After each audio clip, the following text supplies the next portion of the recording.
Hello, Lisa Dudkowski. This is part 3, Global Political Business Intelligence plus Capital Management. And we're going to talk about another reason why the CFP board is compelling anonymous persons at YouTube, likely paying them off, because almost anybody can be bought, unfortunately, to mess with my YouTube videos and delete my archival business content. This has to do with the IRVIN SLATE and IRVIN SLATE 2.0, which is taking form in Lake County, Illinois, and Chicago, Illinois, Northern Illinois. Last year, I wrote a paper called World Financial System Set to Reset with or Without Illinois' Richest Man. And that was about the world financial reset that they were planning in Aurora, Illinois at CIRRIS 1, former stock symbol Nasdaq CONE, which went private last year in March. And Ken Griffin cashed out $140 million before it went private, so he was in on it. He cashed out and took $140 million cash, which gave him plenty of money to fund the IRVIN SLATE for J.B. Pritzker, Chicago Public Schools, Chicago Teachers Union, Retired Teachers Association of Chicago, and Illinois Manufacturers Association, Mark Denzler and Philip McCall in Marietta, California, and Springfield, Mark Denzler. So that is what the paper was all about, the offshoring of Illinois via Illinois Manufacturers Association and Chicago Public Schools in Pritzker. Only I didn't put that in the paper about Illinois Manufacturers Association because authorities knew all about it, and I didn't put that in the paper, but this was what was going on. The whole IRVIN SLATE was taken down, and thanks to the work of a lot of great people. There were some really good websites last year and social media accounts. StopTheSlate.com, StopIllinoisGlobalists.com. Really good videos that actually showed exactly what Pritzker was doing, and Michael Irvin, even with them speaking in it, and Steve Kim, who worked for 3 globalist companies and did the new Iraq 2013 plan with Joe Biden's brother. They contracted Hillstone International, who Joe Biden's brother worked for. So another reason they're trying to take down my videos is because they don't want me to say what they're doing now, which was all made public last year. So the government knows about this, and they're on top of this, but the public doesn't know about this. So it's totally open source intelligence. But Mary Cole, running for state's attorney as a Republican, and Jim CARRIS, who works for Colliers International, a Toronto company on the Toronto Stock Exchange, CIGI is the Nasdaq symbol, CIGI, Colliers International. That's IRVIN SLATE 2.0. Richard Porter, who's the head of the Republican National Party, who really shouldn't be, because he's offshoring the United States of America via all these deals he's doing with Kirkland and Ellis. For example, in May of last year, they did a deal, Richard Porter did, and Kirkland and Ellis with Colliers International, where they helped them acquire Rockwood Capital, 65% of Rockwood Capital, a majority. Well, what is so interesting about Rockwood Capital, this asset manager, is one, they owned the Watergate office building in Washington, DC. They don't anymore, but Rockwood Capital for years owned the Watergate office building. And also, their client list, which is at least $40 billion, is foreign governments. So why did, at the same time that Ken Griffin and Richard Porter and Michael Pegwas and Richard Irvin were offshoring CIRRIS 1 and the high-frequency trading towers, co-location, and hybrid cloud computing with Scientel Solutions and CIRRIS 1 out of Aurora, Illinois, and offshoring a 10-year NSA contract, $2 billion a year, Department of Defense contract, and with HPE, Hewlett Packard Enterprises, HPE GreenLake, and CyrusOne was at the same exact time that Richard Porter was doing the deal with helping Colliers International, the Toronto company, buy Rockwood Capital and acquire it. And what is so important about that is that their clients are foreign governments, sovereign wealth funds, government pensions of, just to give you a couple, a lot of Asian foreign governments, Singapore, South Korea are their clients. And together with foreign governments, and some of their clients of Rockwood Capital are United States enemies. They bought up $355 million worth of oceanfront property in California to offshore it. So it's entirely owned by this Canadian company in Asia.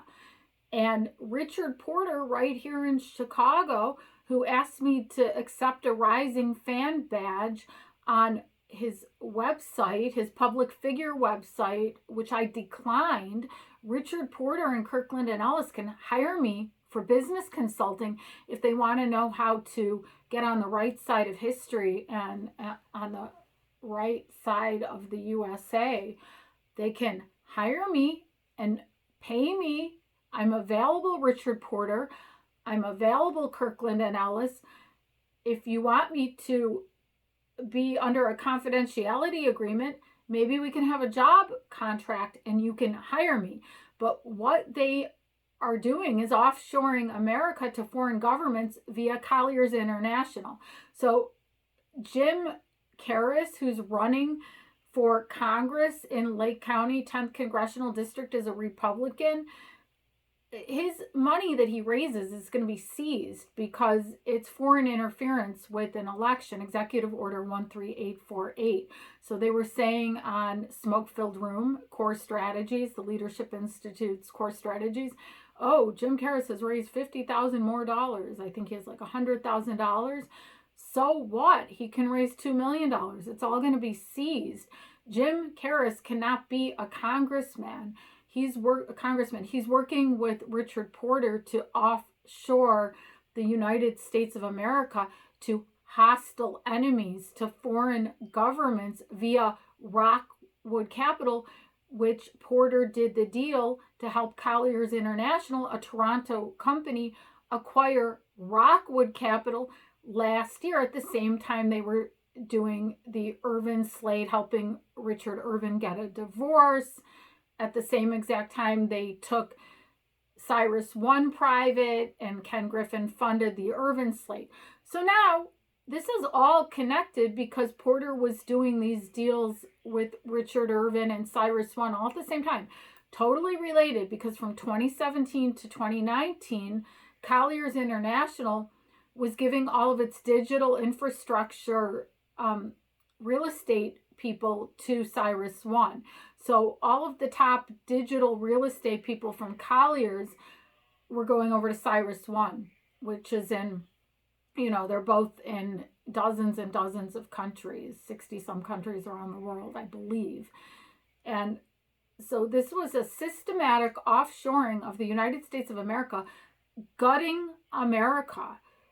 And there's a reason why we have the highest violence and murder rates in the country in Chicago and in Illinois. And thank you, Ron DeSantis, by the way, for now you're offering incentives for more police in Chicago. That's really nice of you to support our Fraternal Order of Police and to come here and give us more police. So even though you're not going to win the presidential election, it's really nice that you're helping Illinois, Ron DeSantis, and we do appreciate that, because Joe Biden certainly isn't coming and giving us more police to protect our young children and vulnerable citizens in the city who just get shot sitting on their porch or walking their kids to school or sitting in their living room. It's really sad, and we do appreciate law enforcement in Chicago, and we want to incentivize more people to work in law enforcement. But Richard Porter, this IRVIN SLATE 2.0 that you're trying to platform all over the place, Mary Cole and Jim CARRIS, it's tied into the dirty deals you did last year with Colliers International. Jim CARRIS oversees 200 brokers in Rosemont and Chicago for Colliers International. In fact, CIGI, the stock on the Nasdaq, has a price to earnings ratio of 650 approximately. That stock has been artificially pumped up mainly by Canadian banks and Canadian private equity firms. Fidelity dumped it in June, but it's been artificially inflated, and a normal PE ratio would probably be 20 to 30 for a real estate stock like Jones LaSalle or CB Richard Ellis, or there's so many, but you're not going to really see a price to earnings ratio above 30. 650, that stock is being completely artificially inflated. The latest financials are negative net revenue.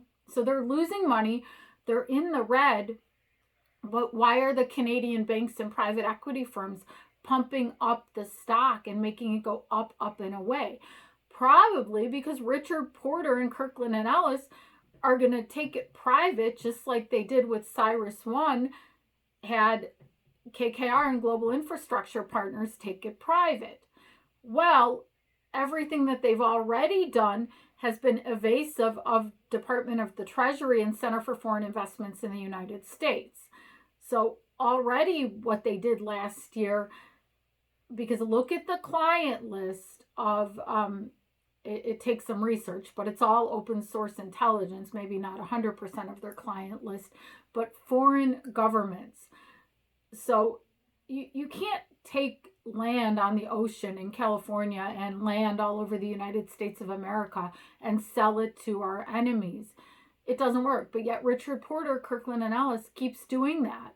So this whole thing with Ronna McDaniel and Kellyanne Conway and Richard Porter running the Republican National Committee, it's all a farce because the military's on to them. The Department of Treasury, CFIUS, is on to them.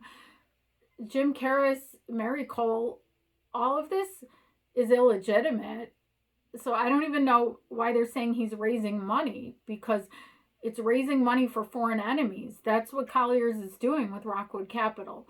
So yeah, they want to take down my videos. They would like it if I'd stop talking.